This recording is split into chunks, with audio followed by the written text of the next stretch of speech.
عليكم ورحمة الله وبركاته. جماعة ازيكم، اخباركم؟ يا رب تكونوا بخير. النهارده انا هدردش معاكم شوية. لو ما شفتش اي فيديو ليا قبل كده فانا بيقول لي جاكسون، لكن اسمي الحقيقي احمد. ممكن اكلمك جدا في مواضيع ليها علاقة بالسفر وبالاخص في امريكا يعني، واكلمك على شوية حاجات كده ايه ان جنرال يعني، ان شاء الله تستفيد منها باذن الله. ولكن لو ما شفتش اي فيديو ليا قبل كده ممكن تخش تاخد فكرة عن القناة، هتتبسط قوي يعني. الحمد لله هتلاقي معلومات كتير جدا هتفيدك عامة بالعموم في السفر وفي امريكا بالتحديد، وكمان ان جنرال يعني حاجات كلها عامية جدا. ولكن هتكلم النهارده معاكم في حاجة مهمة جدا، ولو انت وصلت للنقطة دي فان شاء الله تستفيد منها يعني ان شاء الله يعني. لان مش من الطبيعي ان كل الناس تكمل الفيديو لحد دلوقتي. ف ولو اني القناة دي مش عشان نكسب فلوس، وعلى قد ما احنا نقدر نوصل كلامنا، وهو ده اللي احنا بنستفيد من التكنولوجيا شوية. فخلينا نتكلم معاكم في كام حاجة. مبدئيا كده انا عايزك تكون انت كشخص واثق من نفسك في كل حاجه، واثق من اللي بتعمله، مصدق نفسك، مصدق ايه اللي بتعمله بعيدا عن اي حد. ليه؟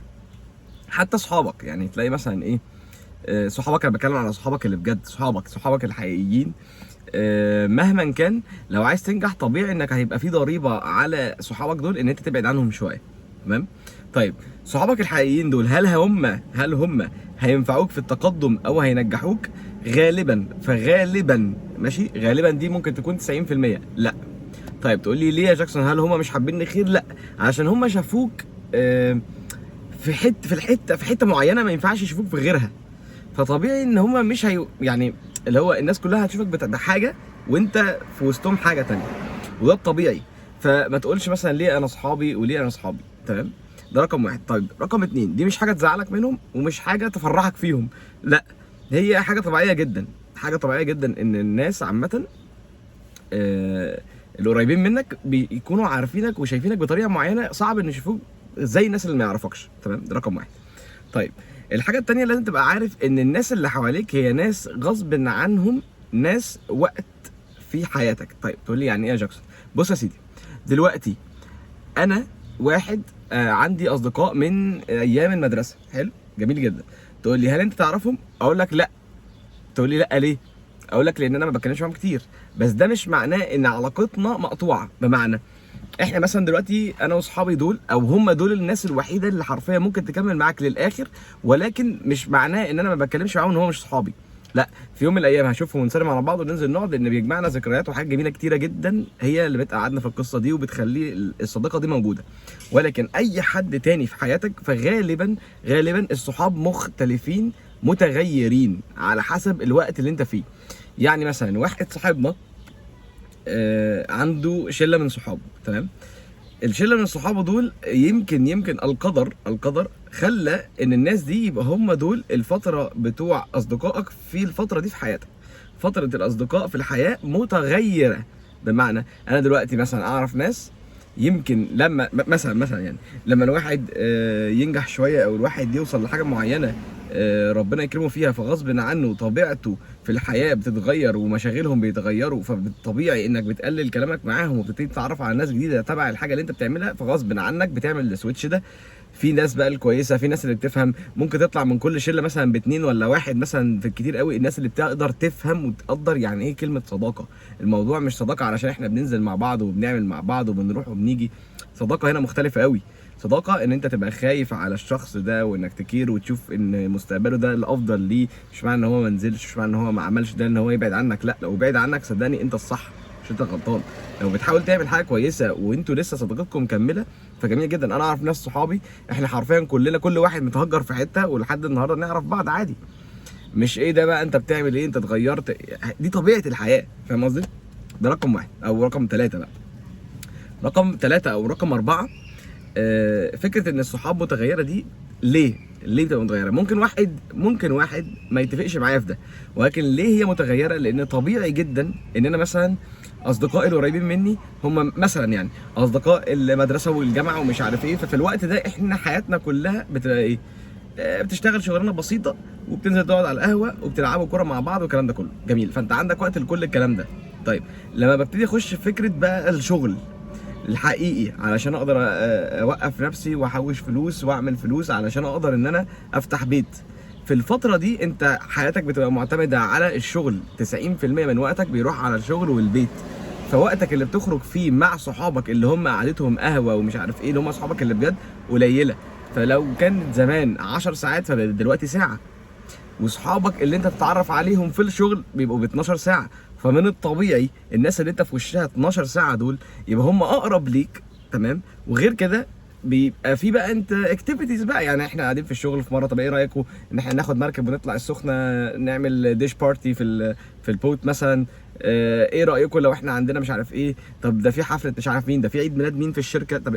فبتلاقي ان حتى الوقت الفاضي بتاع الشخص ده اتحول بقى غصب عنه مع الناس دي. ليه؟ لان ده طبيعه السويتش ده بتحصل.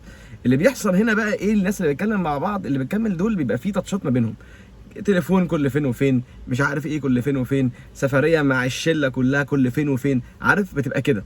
زي مثلا جروب المدرسه، لو احنا بنتقابل كل مثلا مره في السنه عشان نتجمع ونفتخر ببعض ونشوف مين عمل ايه في حياته ومين بيرتب لايه. في ناس طبيعيه كويسه وفي ناس طبيعيه وحشه، ولكن دي طبيعه الدنيا، الناس وحشه وناس حلوه. مش طبيعي انك تلاقي الناس كلها حلوه، انت مش في جنه، انت في الدنيا، فاهم قصدي؟ ف غير الشغل بقى حاجات كتيره جدا، يعني حاجات كتيره جدا. يعني مثلا واحد صاحبك وبقى لعيب كوره مثلا، طبيعي ان كل اصحابه هيبقى لعيبه الكوره، طبيعي، هي كده. وغصب عن الشخص بيحصل السويتش ده، فتحصل كل ده بقى في كل حاجه. فانت لازم تبقى عارف ان صحابك غصب عنك فتره وفي حياتك، هتعدي هيطلع بالحلو. صدقني لما تعدي هتطلع بالحلو، والوحش هو اللي هيقع منك، ده طبيعه الحياه. واحد صاحبك مثلا لا قدر الله عزل عادي، هل انت ده معناه انك قطعت؟ كان زمان لما الناس بتعزل قبل بقى السوشيال ميديا والكلام ده، كان غصب عنك بيبقى فين وفين لما بينزل بقى ويقعد يخبط على البيت وينده عليك وايه ده مش عارف عبد الله جه وكلام كتير بقى. لكن دلوقتي حتى الناس اللي بتعزل بيبقى معاهم تاتش، اللي هو كلام تليفون مش عارف ايه، احنا هنتقابل امتى، نحاول نحدد يوم ننزل فيه كلنا والكلام ده كله. فالحاجات دي كلها يا جماعه لازم تبقى مفهومه، انا ليه بقول لك الكلام ده كله؟ علشان في ناس كتيره جدا انا بقابلها، وانا بقابل حاجات في حياتي كتيره جدا، وناس صحابي بيحكي لي حاجات كتيره جدا وبيلوموا اصحابهم بالاوفر قوي. لازم تبقى عارف ان الفتره اللي من 25 ل 30 ومن 30 ل 35 او 40، الفتره دي يا جماعه فتره مهمه جدا في حياه اي حد. لازم تعرف ازاي تظبط وقتك، ولازم تعرف الوقت اللي تقدر تنزل فيه. انا اعرف ناس اصدقائي وشايف ان دي حاجه كويسه جدا، الناس دي بتتجمع فقط لما بتبقى خلاص الضغط عليها مش قادره، بتحاول تنفس عن نفسها بانها تقابل صحابها ويخرجوا ويتبسطوا ويتكلموا زي زمان وكل الكلام ده. تخيل بقى انت معاك ناس من اصدقائك لما بتنزلوا النازله دي، يا عم انت نسيتنا، يا عم انت مش عارف ايه، يا عم انت مش عارف مين، انت خلاص مبقتش تنزل، يا عم انزل مع اصحابك التانيين، انزل مع اصحابك الجداد، انزل مع الناس الاحسن مننا. عارف الناس دي ما بتفهمش معنى الصداقه. اللي بيقول لك كده دي ما تفهمش معنى الصداقه. الصداقه اهم بكتير من حد يقول لك الكلمتين دول. لان في يوم من الايام انت هتقول يا عم انا منزل اقعد مع الشخص ده بقى اللي هو الوقت اللي نازل افرغ فيه عن نفسي عشان اقعد مع الناس اللي بحبها وكل الكلام ده، في الاخر اقعد مع ناس بتلومني. فاهم قصدي؟ ففي حاجات كتيره جدا بتترتب على موضوع الصداقه ده. الكلام ده مش معناه مش بتكلم عليه في امريكا، على فكره بتكلم في الدنيا كلها، يعني اي حته في الدنيا كلها. مصر بقى لو انا مصري مع اصحابي، او في امريكا، او في اي بلد في العالم كله، او في اي حته من انت، لو انت فاهم الكلام اللي انا بتكلم فيه بالعربي ده، فلو فانت اي دوله عربيه وفهمت الكلام ده هتعرف نقولك كويس. وبعدين انا حابب تشاركني، يعني شاركني في المعلومات اللي انا بقولها دي. انا بقول لك رايي الشخصي، وعن تجربه، وعن تجربه اصدقائي، وعن تجربه اصدقائي، وعن تجربه الناس اللي احنا بنقعد معاهم 24 ساعه يعني.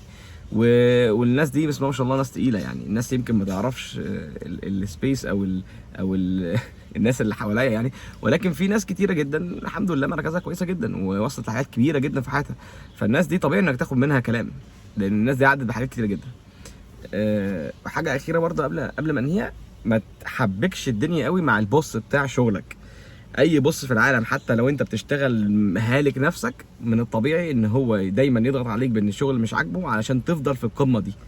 فما تضايقش نفسك، توكل على الله، استهدى بالله، وارضى واسعى وتشجع كده، وربنا صدقني هيكرمك، وهيكرمك اخر كرم اكتر من انت كمان يعني كاتب لنفسك. ربنا يقدرك حاجه احسن بكتير من اللي انت بتحاول تعملها لنفسك.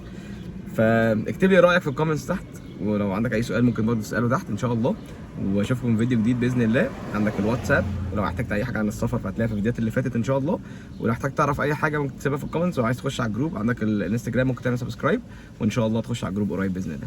والناس اللي عامله سبسكرايب ولسه ما دخلتش، معلش بقى انا انتظر شويه وهتخشوا باذن الله. الناس اللي ما ردتش عليها لسه استهدوا بالله، انا لسه ما شفتش الرساله. اشوفكم على خير والسلام عليكم.